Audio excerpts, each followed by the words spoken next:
आज की कहानी है चुड़ैल के कहर से कौन बचेगा। यह चैनल आपको डरावनी कहानियों से रूबरू कराएगा जो आपकी रूह को कांप उठाएंगी।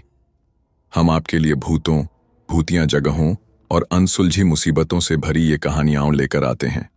इस चैनल पर आप डरावनी कहानियों का आनंद ले सकते हैं और सुनने वाले भी अगली रात की तलाश में नींद से उठ जाएंगे। हमारे चैनल पर आप डरावनी कहानियों का आनंद उठा सकते हैं। यहाँ आपको रहस्यमय घटनाओं से जुड़ी भूतों की कहानियां, जिनमें अनसुलझी मुसीबतें और अज्ञात तत्वों का सामना होता है, सुनाई देंगी। अगर आपके पास भी कोई डरावनी कहानी है तो हमें भेजें और अपने नाम के साथ हमारे चैनल पर साझा करें। तो देर किस बात की है, अभी हमारे साथ जुड़ें और डरावनी दुनिया में खो जाएं। मैंने पहली बार अपने पापा को इतना परेशान देखा था। उन्होंने आगे कहना शुरू किया, बेटा मुझे लगता है हमें कुछ बड़ा सोचना पड़ेगा। इससे पहले कि वह हमारे परिवार के साथ कुछ गलत करे, हमें उससे बचने का उपाय करना होगा। मैंने हाँ में अपना सिर हिलाकर सहमति दी। कुछ देर बाद हम कमला जी से मिलने पहुंच गए। पापा ने उन्हें सारी बात बताई। कमल जी ने यह सब सुना और कहा, यह भी हो सकता है कि हरिया को कुछ पता ही ना हो, वह अपने मन से बातें बना रहा है। इस पर मेरे पापा ने कहा, नहीं कमल, ऐसा नहीं है। वह चुड़ैल हरिया के जरिए अपना संदेश हमें पहुंचा रही है। वह बहुत चालाक है।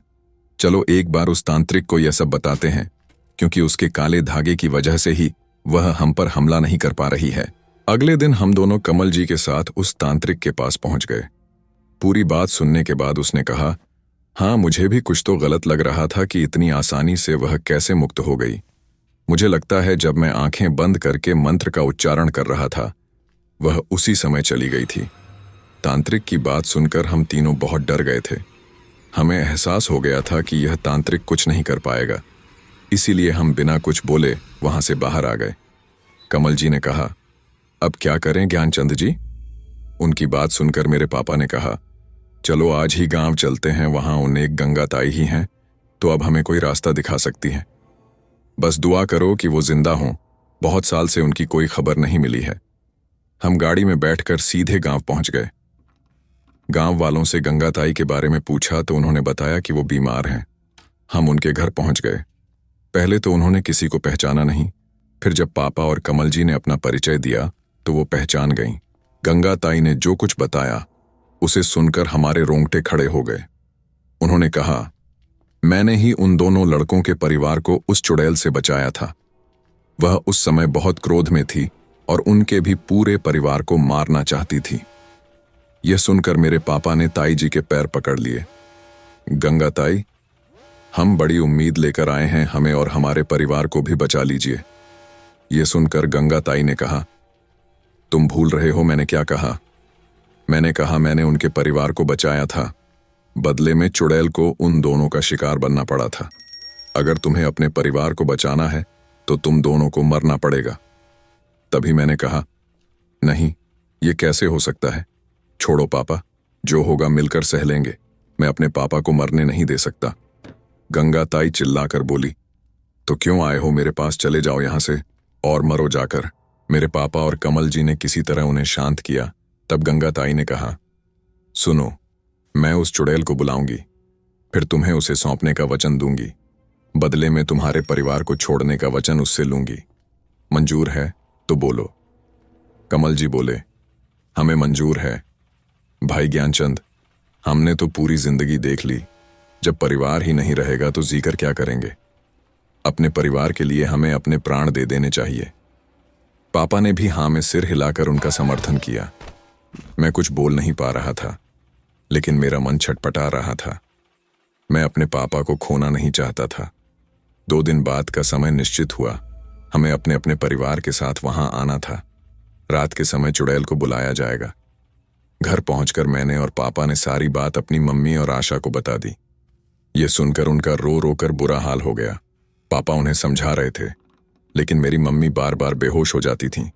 उनसे यह सदमा बर्दाश्त नहीं हो रहा था। 2 दिन बाद हम तय समय पर कमल जी और उनके परिवार के साथ गांव पहुंच गए। गंगा ताई ने वहां कुछ तंत्र मंत्र का सामान इकट्ठा किया था। कुछ देर बाद उन्होंने कुछ मंत्र बोलने शुरू किए। कुछ ही देर में हमें एहसास हो गया कि कोई शक्ति हमारे आसपास भटक रही है। गंगा ताई ने उसे ललकार कर कहा, क्यों इन्हें परेशान कर रही है? इन्होंने तो तुझे नहीं मारा, तेरा बदला पूरा हो गया है, छोड़ दे इनको।